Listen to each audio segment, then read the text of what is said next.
morning, friends. It's Mr. Sean here. Some of you know me, especially if you attend Victory Kids at the 9:15 service. If you attend one of the later services, you may not know me. My wife, Miss Carol, and I are coordinators at the 9:15 service. We've been coming to Victory Life Church for over 20 years, which is way longer than any of you have been alive. That's a really long time.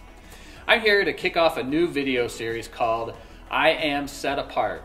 We will be talking about being set apart for the next 5 weeks. This week's verse is Deuteronomy chapter 7, verse 6.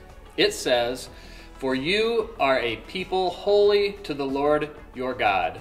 The Lord your God has chosen you out of all the people on the face of the earth to be his people, his treasured possession." When I was little, I used to collect rocks.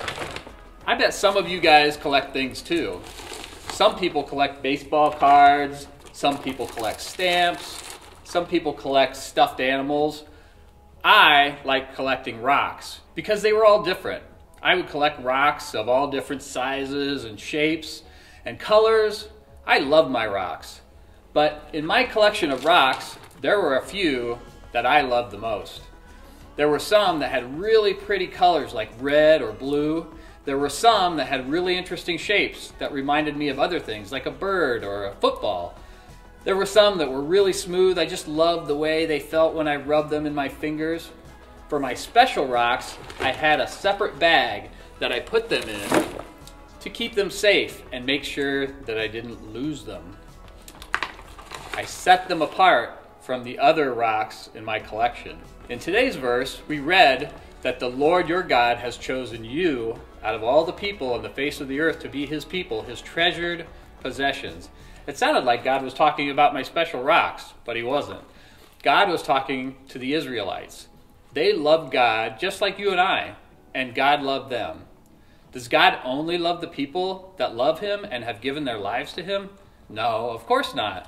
God loves everybody in the world. All of the people in the world are like God's big rock collection. Everyone is special and unique to God. But God set apart the people who love him and accept Jesus in their heart like the special rocks in his collection. Our Bible verse says that we are his treasured possession. We are special to God. You are special to God. You are his treasured possession. He loves you all so much. It's been awesome to talk to you guys this week. I can't wait to do it again next week when we'll talk more about what it means to be set apart for God. Have a great week, everybody.